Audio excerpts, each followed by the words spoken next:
Vamos ler a Escritura, encontra-se em Salmos, capítulo 42, é a mesma que o profeta usou nessa mensagem, sede.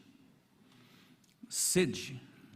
Todo ser humano tem sede, mas dependendo daquilo que você usa para saciar a sua sede, poderá matar ou dar vida. Capítulo 42 de Salmos diz assim a partir do versículo 1: Assim como o cervo brama pelas correntes das águas, assim suspira a minha alma por ti, ó Deus. A minha alma tem sede de Deus, do Deus vivo. Quando entrarei e me apresentarei ante a face de Deus? As minhas lágrimas servem-me de mantimento de dia e de noite, enquanto me dizem constantemente: onde está o teu Deus?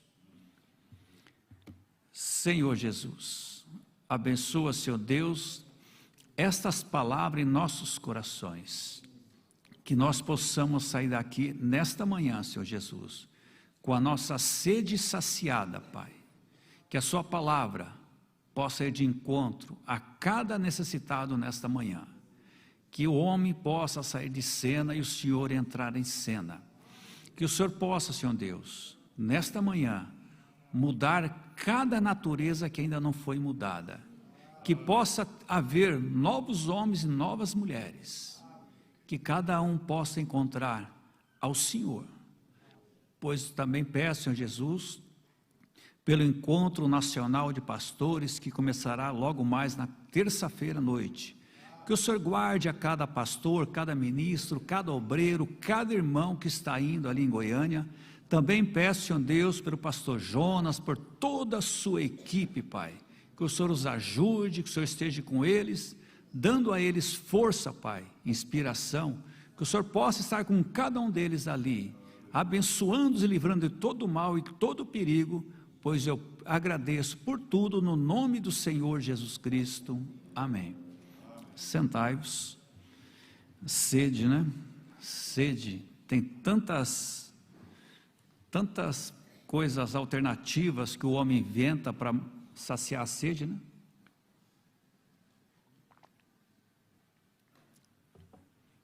Mas Deus nos fez com esta sede. A água, assim como ela serve para saciar a nossa sede, ela serve para nutrir o nosso corpo, ela serve para limpar o nosso corpo, ela serve para limpar o exterior e o interior do nosso corpo. A água serve para limpar aquilo que nós vestimos. Então, se nós formos observar, meditar sobre a água, você vê que quantas finalidades ela tem. A palavra, ela é comparada como água. Então a palavra, ela serve para nos limpar interiormente, para nos nutrir interiormente, para limpar o exterior. Então você vê que essa comparação da água com a palavra, o profeta diz que o natural e o espiritual eles andam juntos, né? Um prega, mostra o outro. Então o profeta fala sobre sede. Aquele servo, ele estava doente, tinha sido ferido, e o mundo fere todo ser humano. Quem aqui que nunca foi ferido pelo mundo? Quem nunca teve uma decepção pelo mundo? No mundo? Quem nunca teve algo que o atingiu e o magoou? Quem é que nunca parou numa manhã ou num dia e você falou assim: não vou sair da cama hoje não, a vida está acabada, tudo está acabado, não tenho força. E nós passamos por essas situações, o homem natural passa, mas quando vem aquele nutriente, aquele nutriente que limpa essas manchas, porque tudo isso aí é mancha. Não é algo que veio em você, mas é uma mancha que foi colocada. Então, quando a água da palavra vem a nós, ela tira essa mancha, ela te renova. Ela é o nutriente que nós precisamos, que nós necessitamos. O homem pode ficar, eles falam, alguns dias sem comer, mas não sem beber água. E nós podemos ficar sem a palavra? Podemos ficar sem a palavra? O profeta diz que um cristão, ele lê pelo menos um versículo da Bíblia por dia. E nós na fé falamos um versículo da Bíblia e um parágrafo da mensagem, pelo menos por dia. Saiu um negócio científico, não sei como que fala, é um estudo. Eles fizeram uma pesquisa com o povo e eles viram as pessoas que liam a Bíblia, pesquisaram, pessoas que liam a Bíblia uma vez por semana, 3 vezes por semana e a semana toda. E eles observaram que a pessoa que lia a Bíblia uma vez por semana não mudava em nada, não tinha nenhuma diferença. A pessoa que lia a Bíblia 3 vezes por semana, ela teve 20% a mais de felicidade, de autossatisfação e saúde. E a pessoa que lia todo dia teve 100% a mais de felicidade, satisfação e saúde. A ciência mostrando isso.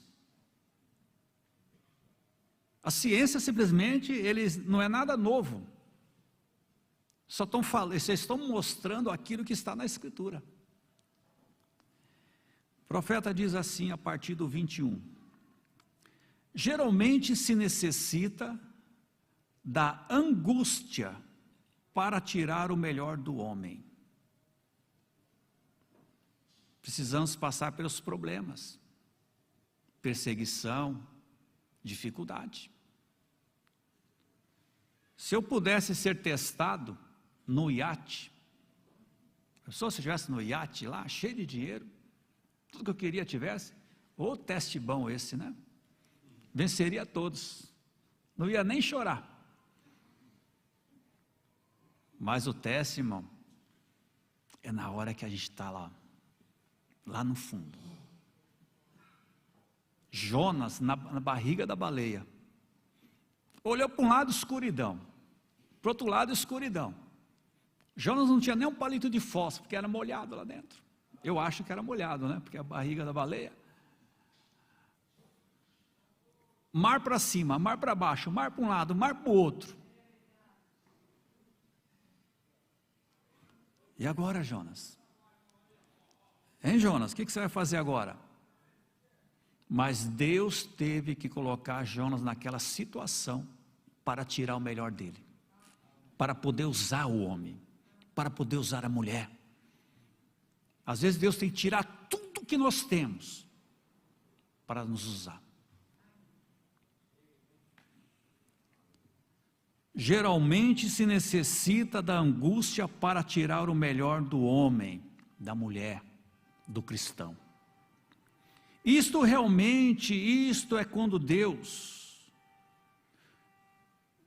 quando Deus desce quando jejuamos, muitas vezes para nos colocar na posição para sair do caminho, porque Deus só pode atuar quando nós saímos do caminho. Nós é que atrapalhamos Deus, nós é que não sabemos pedir para Deus.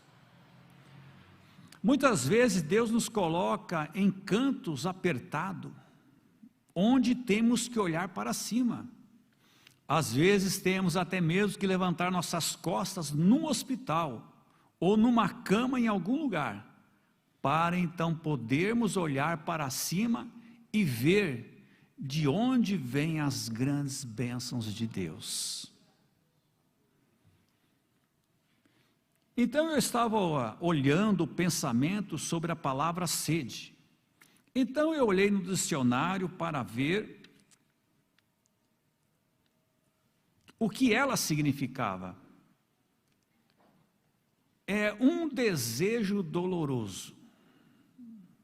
Doloroso quando você deseja algo de tal forma até que aquilo se torna doloroso para você.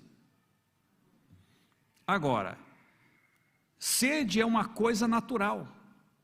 É simplesmente algo que Deus nos deu para que pudéssemos, para nos dar um desejo por algo.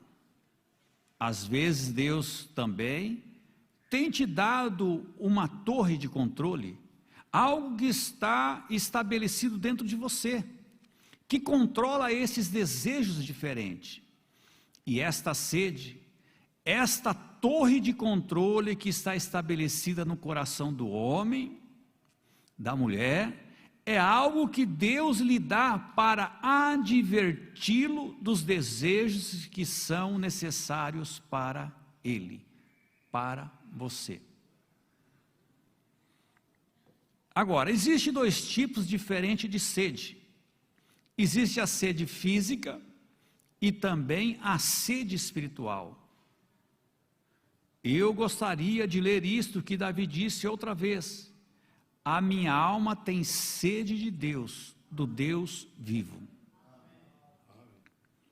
Não de algo histórico. Olha, nós somos o único povo que temos um Deus presente. Ali eles têm um Deus do passado, um Deus do futuro, uma mitologia, um homem que morreu, não ressuscitou para eles, porque Jesus só ressuscitou para aqueles que têm Ele dentro do seu coração. Nós provamos que Jesus ressuscitou, porque Ele vive em cada um de nós. As nossas vidas provam. Aí vocês, mas como assim? Não é pelo que eu faço, pelo que você faz, porque nós cremos nessa mensagem, nós cremos no profeta, nós defendemos esse profeta, defendemos essa mensagem, nós estamos num companheirismo santo, um companheirismo santo que é a palavra, em torno da palavra, não em torno de homem, mas em torno da palavra. Então nós mostramos e demonstramos que Jesus ressuscitou e vive em nós, porque nós transmitimos os mesmos desejos que Jesus tinha. Fala assim, ó, você quer saber o que Jesus faria? Olha o que eu faço. Mas será que nós podemos dizer isso mesmo? Será que a minha atitude é a mesma de Jesus?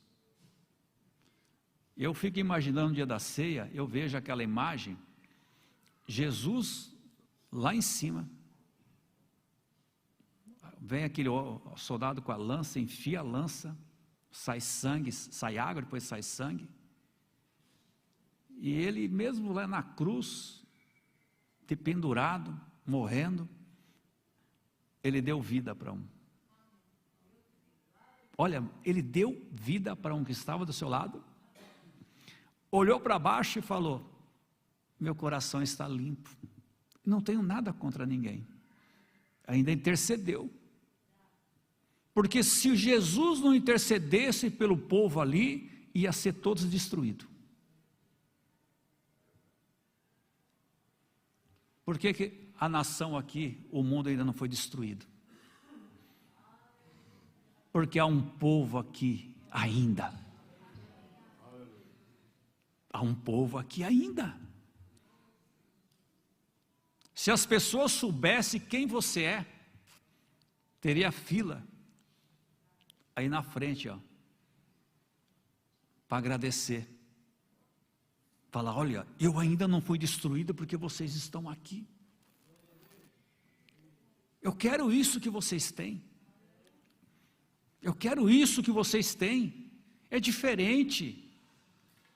Vocês não perseguem ninguém, vocês não falam nada contra ninguém, vocês só querem que as pessoas conheçam a verdade, vocês só querem que as pessoas tenham uma vida correta com a palavra. Eu quero isso também, mas é para poucos.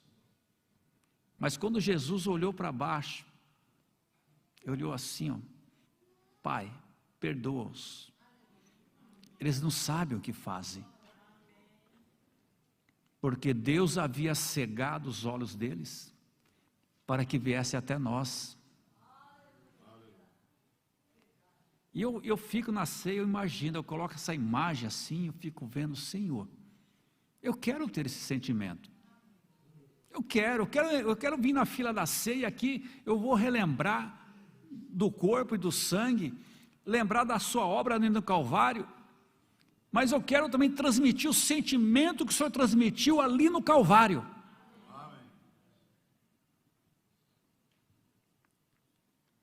Eu falo, a ceia, quando chega a ceia, para mim é uma vitória. Eu falo, eu venci, estou tomando ceia,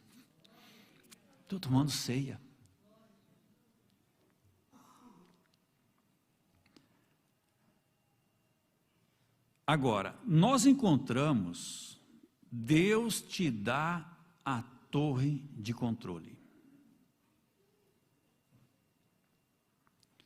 Para te dar as coisas que você tem necessidade. Agora, a torre de controle em você é o que te dirige, te guia. A torre de controle é o que guia a nós.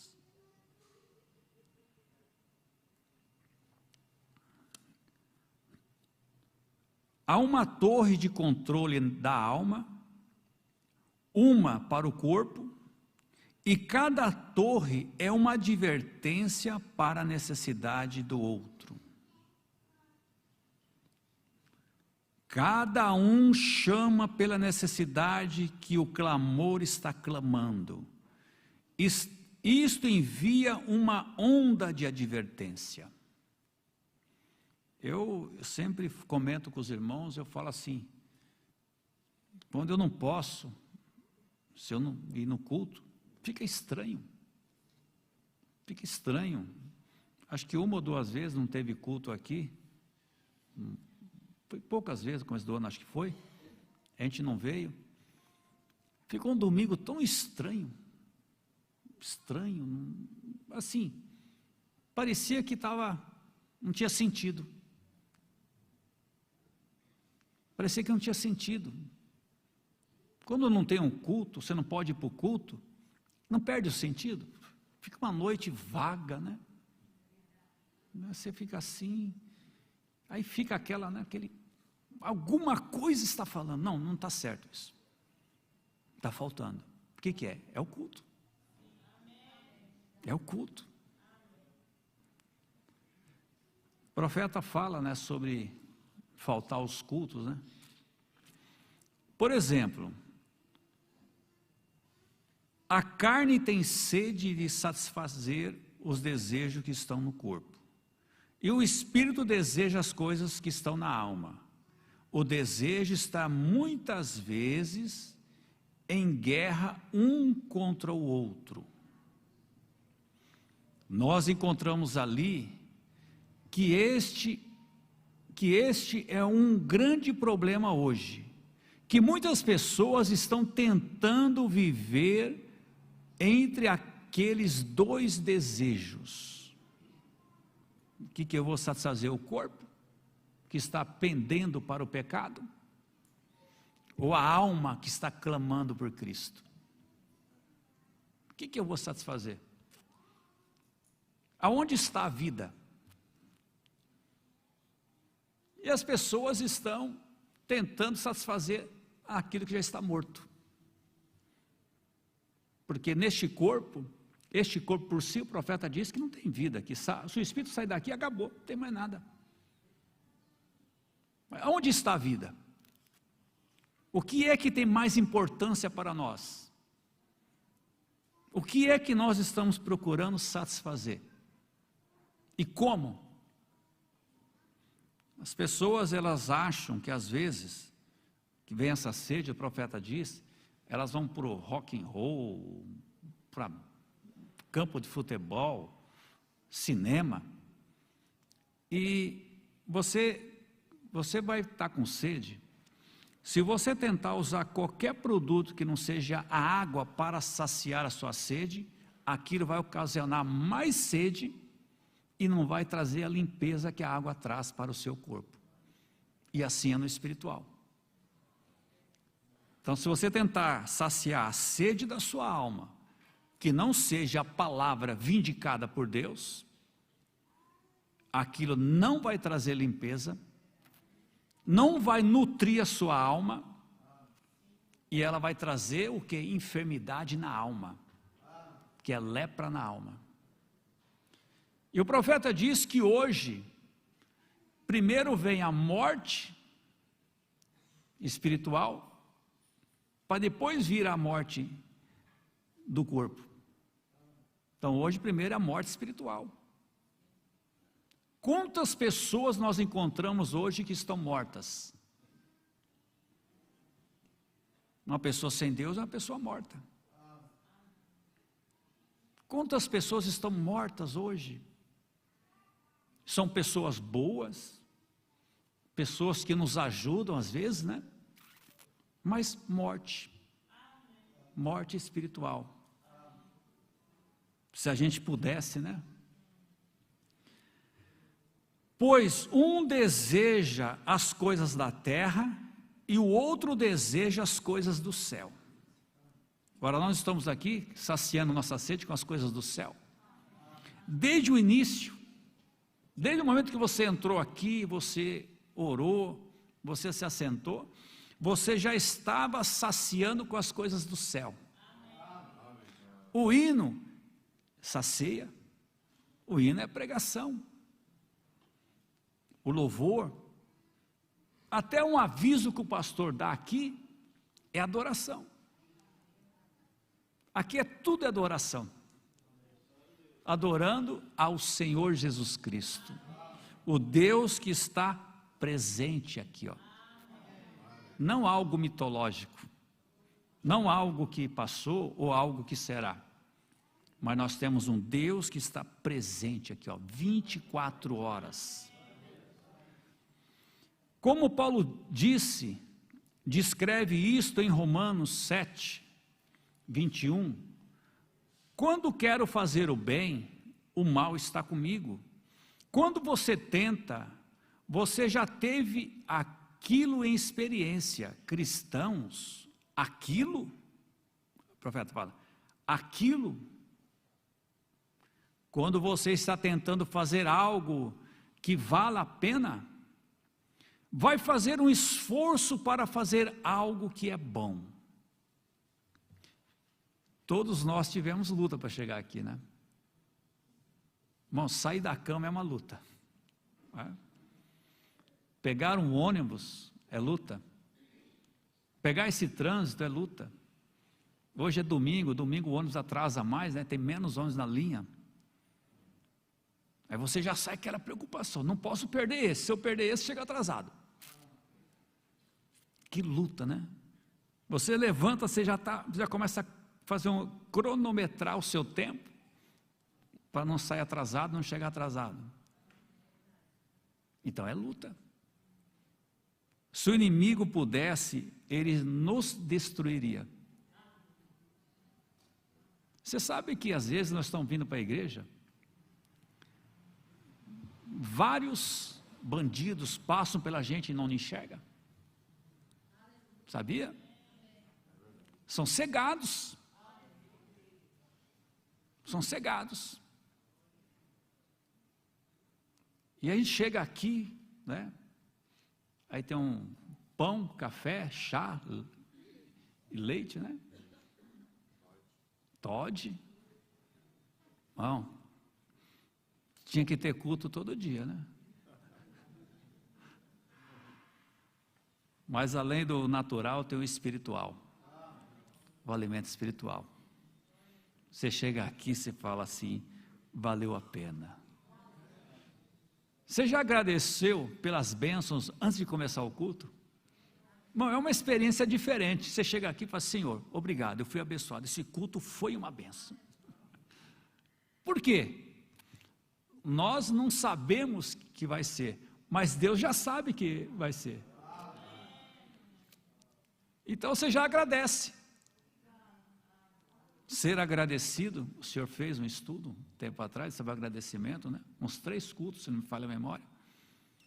Ser pessoas agradecidas, isso traz cura, traz tantos bens à nossa vida. Você já agradeceu hoje? Os maridos já agradeceram pela esposa, a esposa agradeceu pelo seu esposo? Já agradeceram? Os filhos agradeceram pelos pais, os pais agradeceram pelos filhos. Já agradeceu? Já agradeceu pela roupa que você tem? A casa, os móveis? Parece coisas que são insignificantes, né? Mas tudo é presente de Deus. Tudo foi Deus que deu. Ele não dá nem além e nem a quem. Ele dá o que você precisa. Porque se Ele der além do que você tem, vai te estragar. E eu assim, olha, esse irmão aqui eu sei, ó. Não, esse aqui ele precisa só de um fogão. Não, esse aqui precisa só da geladeira. Ele sabe. Deus sabe a medida exata para cada um de nós. Por isso que nós nunca devemos olhar o que o outro tem e desejar aquilo. Porque quem cuida do que o outro tem, não cuida do que ele tem. Então, agradeça pelo que você tem e não queira cuidar do que o outro tem. Para que você possa cuidar daquilo que você tem. Seja fiel no pouco, para ser colocado no muito. Vai fazer um esforço para fazer algo que é bom. Então você descobre que existe o diabo em cada lado. Simplesmente para te contrariar. Em tudo que você fizer. Ó, em tudo que você for fazer, o diabo está ali, ó, ao redor. Tentando te apanhar. Eu falava assim quando era obreiro, né? Até hoje às vezes a gente comenta. Você fala assim, ó, irmão, sabe o que eu faço? Quando o diabo vem me atacar, eu faço mais para Deus. Só para deixar ele irritado. Uma hora ele vai falar assim, não tem jeito, esse irmão aí faz mais coisa para Deus, vou deixar ele em paz aí. Então, ele desiste de você. Então, o diabo vem fazer as coisas contra você, faz mais para Deus. Faz mais. É gostoso ver ele irritado, viu? Quando ele não estiver irritado com você, cuidado. O profeta diz que nós não viemos aqui para um piquenique. Nós estamos aqui numa batalha. Batalha de vida ou morte. É uma batalha de vida ou morte. E aquilo é uma boa coisa. Ele vai fazer tudo para te contrariar, e aquilo é uma boa coisa. É uma boa coisa. Eu gostaria de dizer isto para que os cristãos possam saber disto. Quando você está começando a fazer algo, e há sempre algo tentando te contrariar para não fazer aquilo, faça-o de qualquer forma. Urim tumim. A palavra não condena? A Bíblia, a mensagem não condena? Faça. Tem dúvida? Você tem. Nós temos uma pessoa equipada por Deus para te ajudar. E às vezes a gente fica com receio, né? De ajudar. Às vezes nós fazemos a coisa certa com a pessoa errada. Às vezes, em vez de nós consultarmos o pastor, que é a pessoa certa, nós consultamos o irmão, que é a pessoa errada. Porque a única pessoa na igreja que foi estabelecida para te ajudar é o pastor. Ele tem estrutura. Ele tem estrutura para ouvir você. Ele não vai te condenar, mas ele vai fazer tudo o que ele pode para te ajudar e te aconselhar. Então, às vezes, nós fazemos a coisa certa, que é confessar, procurar, mas nós procuramos a pessoa errada. Então, faça a coisa certa com a pessoa certa. Deus estabeleceu um ministério. Essa igreja aqui não é por causa do pastor, mas é por causa de vocês. Deus levantou um pastor à sua estrutura, com a capacidade de ajudar cada um aqui. Se cada um aqui saísse hoje e fosse no escritório, garanto que o pastor Agil atenderia a todos e ajudaria a todos. Porque ele tem estrutura para isso. E às vezes nós não usufruímos daquilo que Deus nos dá, sabia? Eu vou poupar, né? Eu vou poupar, não vou procurar o pastor não. Fica com dó dele, procura o irmão. Esse irmão não tem estrutura. Quando você confessa algo por uma pessoa que não tem estrutura, automaticamente ela vai o quê? Ela vai te julgar. Ela vai ou te condenar ou te absolver. E passa para os outros. Passa para os outros.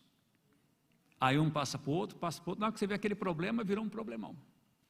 Quando que era tão simples ir no escritório? Faça as coisas certas com a pessoa certa. Não com a pessoa errada. Então, há sempre, quando você está começando a fazer algo, e há sempre algo tentando te contrariar para não fazer aquilo, faça-o de qualquer forma, se não houver dúvida. Aquilo é o diabo ali tentando não te deixar fazer o que é certo. Você sabe que o diabo ele não pode fazer nada contra nós, né? Ele é inofensivo. Mas ele sabe que se nós desobedecermos a Deus, Deus permite que nós sejamos socados. Então eu falo assim, olha, eu não posso fazer nada com esse povo. É um povo protegido. Mas vou fazer o seguinte, eu vou induzi-los a errar, para que Deus permita eu fazer algo. É onde Deus permite. Então, porque ele sabe que ele é fraco. Se você estiver correto com a palavra, o diabo é inofensivo, você pisa na cabeça dele. Agora, tem como você estar correto com a palavra e não estar de acordo com o ministério? Porque às vezes a pessoa separa, né? A palavra do pastor. Tem como você ser obediente à palavra e não obedecer ao pastor? Aos oficiais da igreja? Tem como você ser fiel à mensagem, à palavra e não ser fiel ao ministério, ao pastor, aos oficiais da igreja? É algo de se observar também. Agora, muitas vezes eu encontro com pessoas que são propensas a serem um pouquinho nervosos. Quando elas descobrem que estão tentando fazer algo e tudo está simplesmente bloqueando, isto de ambos os lados, elas dizem, isso talvez não seja a vontade de Deus. Vê? Encontrou dificuldade? Não, isso não é de Deus. Agora, não deixe o diabo mentir para você. A primeira coisa é descobrir se é a vontade de Deus ou não. É o espelho da palavra. Surgiu uma dúvida? Procure o oficial da igreja. Procure o seu pastor. O seu pastor. E então, se você deseja saber se é a vontade de Deus, olha na Bíblia, na palavra. Ali está a coisa que tem endireitada. É a palavra de Deus. E então, se você vê isto, que isso está na palavra de Deus, para você poder fazer aquilo, com certeza. Você viu, está na palavra, está correto. Agora, observe bem, aí eu vou pegar lá a lei, vai lá a lei lá atrás, que sacrificava o cordeiro. A palavra é vindicada para hoje, porque nós sabemos o que é o cordeiro hoje. Às vezes as pessoas não sabem, pega algo que lá na lei não podia fazer, concernente a rituais, moral, não mudou nada na Bíblia. Moral, o que era moral lá, até hoje é moral, o que era imoral, é imoral. Como, por exemplo, procurando pelo batismo do Espírito Santo, muitas vezes eu chego às pessoas que dizem, bem, eu tenho procurado pelo Espírito Santo e eu simplesmente não posso recebê-lo. Eu não creio que isto seja para mim. Às vezes você está com problema, né? Dificuldade de crer. Tem uma dificuldade, às vezes, Eu tive uns irmãos que tinham dificuldade com o cálice. Tem um hino que passou aqui, que mostra o profeta segurando a travessa de pão, e tem um outro hino que mostra a travessa de cálice que o profeta usava. E eu mostrei para os irmãos, e os irmãos falaram assim, nossa pastor, nunca tinha visto isso. E aquilo é uma coisa simples, mas trazia dificuldade para a pessoa. E às vezes a pessoa tem dificuldade em alguns assuntos, mas Deus tem um homem estabelecido para te ajudar. É o seu pastor. Bem, eu tenho procurado pelo Espírito Santo e eu simplesmente não posso recebê-lo. Eu não creio que isso seja para mim. Todas as vezes que tenho uma depressão, eu fico doente. E eu vou orar, e eu jejuo e fico doente. E se eu tento ficar a noite toda, ou ficar acordado, fico tão sonolento, eu não posso levantar os meus pés. Recordem, se está certo pela palavra, e você está tentando fazer, e há um adversário, uma dificuldade, é o diabo.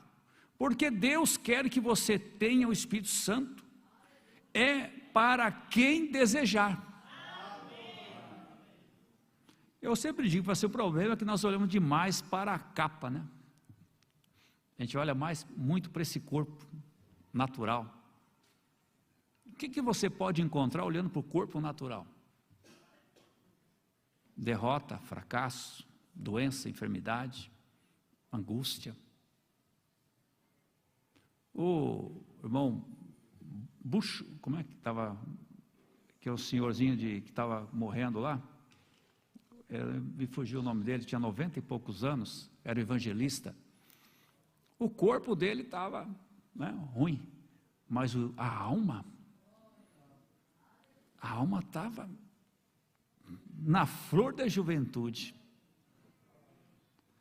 Muitas vezes você encontra, quando você recebe a oração, em uma oração para a cura divina, então no dia seguinte você descobre, sem dúvida, que o diabo fará aquilo se tornar 2 vezes pior do que estava no dia anterior.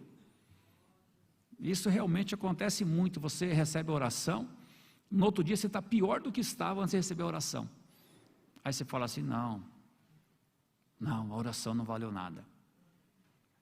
Irmão, o profeta disse que quando o pastor coloca as mãos sobre você, é o Senhor Jesus Cristo. Se você tiver essa reverência, essa revelação, esse sentimento, algo vai acontecer. Ele não prometeu que curaria instantaneamente você, mas ele prometeu que você seria curado. Recordem, aquilo é simplesmente Satanás tentando te afastar das bênçãos de Deus, que Deus tem para você, vê? Não dê ouvido àquele sujeito, sempre siga em frente. Vê você? Quando Paulo disse: quando quero fazer o bem, o mal está comigo. Você deixa que um novo convertido venha nesta noite ao altar, em alguma parte neste tabernáculo, ou através da nação, e simplesmente recorde: amanhã a mãe estará mais irritada do que nunca com ele. O pai estará muito contrariado, e todas as crianças da escola estarão contra ele. Reprovação por causa da palavra de Deus. Lê essa mensagem. O mundo vai reprovar. O mundo não aceita isso, não. Olha, só aceita isso que nós temos quem tem o mesmo grau de espiritualidade. Ó. Sabe que nós vivemos bem um com o outro? Nós temos o mesmo grau de espiritualidade, o mesmo grau de revelação. Nós não temos hierarquia, um é maior, outro menor, não. Desde uma criancinha que está ali, ela está ouvindo, está indo no coração dela. Ela necessita dessa palavra como nós necessitamos. E essa palavra está nos igualando. A sermos igual a quem? A Cristo. Isso encerra o assunto, né? Não há hierarquia. Estamos nos igualando a Cristo, irmão. Por isso que nós vivemos bem um com o outro. Nos damos tão bem.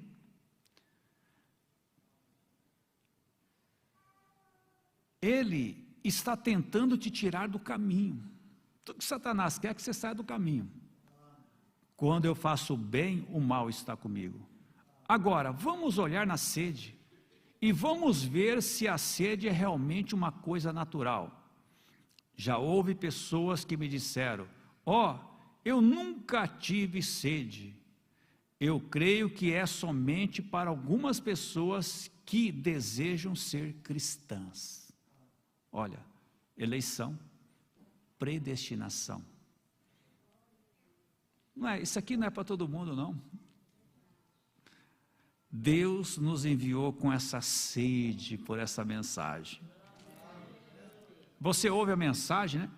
Ela não vai encaixando assim, ó, ela vai entrando. Você não faz força, né?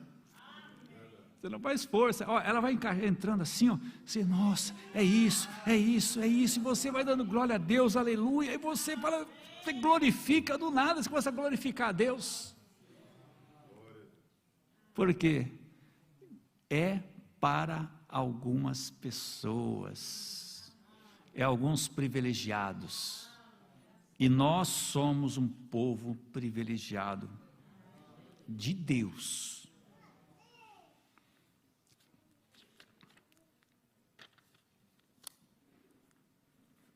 Agora então, você encontra uma pessoa que sobe ali e diz: agora, aquilo foi para a era apostólica, aquilo agora imediatamente. Se você recebeu o Espírito Santo, você está dotado com aquele sentido. Se você foi dotado do Espírito Santo, você tem aquele sentido. Isto é um contra-argumento. Há algo errado ali, vê? Eles tentam explicar isto desta maneira, que isto é para outro dia, que você realmente não precisa daquelas coisas hoje. Porém, Jesus disse: esses sinais seguirão aqueles que creram. Vê? Há algo pequeno adaptado em você, uma pequena campainha, mostrando que aquilo é errado e que isso é o certo. Há uma campainha mostrando o caminho para a morte. Irmão, às vezes acontecem as coisas porque nós não somos espirituais. Você sabe que às vezes tudo que vai acontecer tem um sininho que te dá um aviso.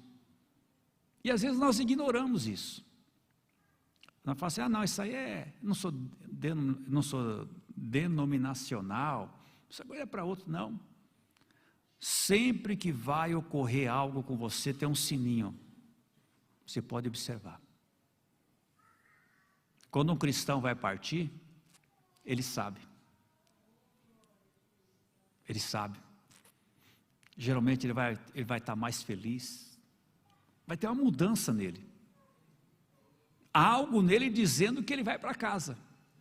Você já viu alguém indo para casa triste? Só se não for a casa dele. Mas quando é a sua casa, há algo em você. O profeta, ele, não lembro qual literatura, mas ele fala sobre, ou ele ou alguém fez um estudo observando quando um cristão morria e quando uma pessoa não cristã morria, que havia uma diferença. Ele fala assim que quando um cristão, na verdade morrer, a gente fala nesse natural aqui, né? Na verdade não é morte, que morte é separação. Na verdade muda de corpo, né? É uma mudança de corpo. Então quando o cristão está partindo deste corpo para a sexta dimensão, há uma expressão de satisfação, de alegria, de uma vitória conquistada. Porque a morte para nós, a morte que o mundo diz morte, para nós não é morte, é vida. É vida. Essa morte que o mundo fala morte não nos assusta. Você vai no velório de uma pessoa que não é cristã, aí é só desespero, é choro. Às vezes a viúva até morre junto com o viúvo lá, com o defunto lá, né? Acontece. Eu já vi muito isso aí. Pessoas entram em pranto, saem lá no emocional, né? Mas isso aí para nós não deve nos atingir. Eu sei que nós queremos ter os nossos entes aqui conosco, né? É muito bom tê-los aqui conosco, né? A gente não quer dividir com ninguém. Mas quando alguém partir, saiba, ele está indo para Cristo. A vitória dele, ninguém tira mais.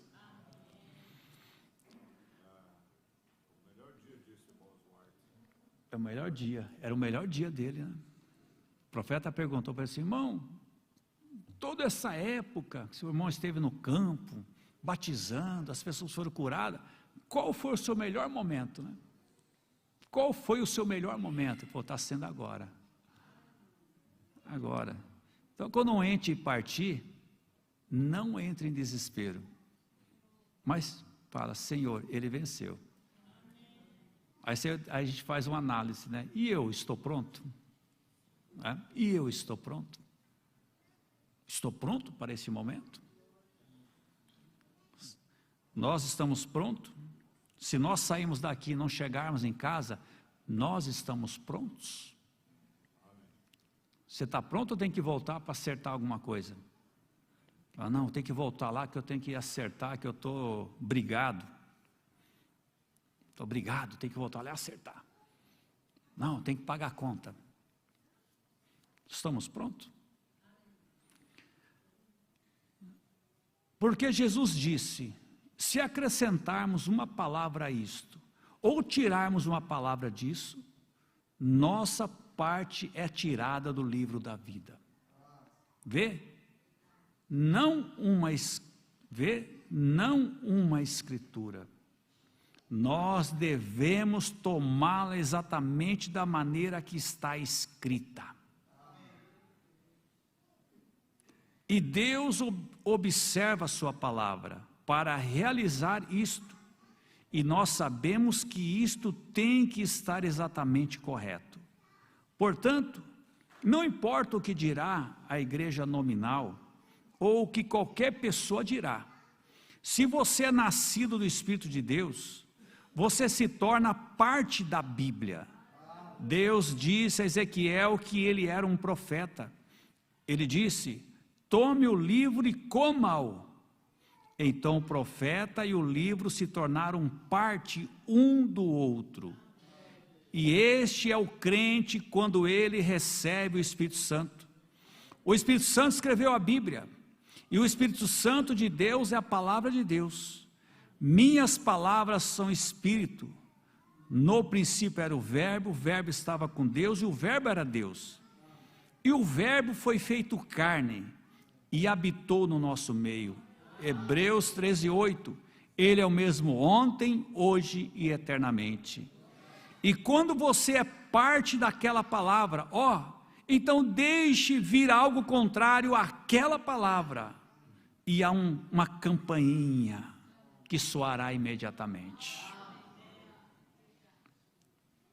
Há uma pequena campainha que é acionada imediatamente quando surge qualquer coisa contrária à palavra. Vê? Ela é para te advertir que a morte está a caminho. Qualquer coisa contrária à palavra é morte, é veneno, é veneno. Nós nunca deveríamos ter feito aquilo que é contrário à palavra, mas continue com a palavra, continue com o seu pastor, usufrua daquilo que Deus te deu.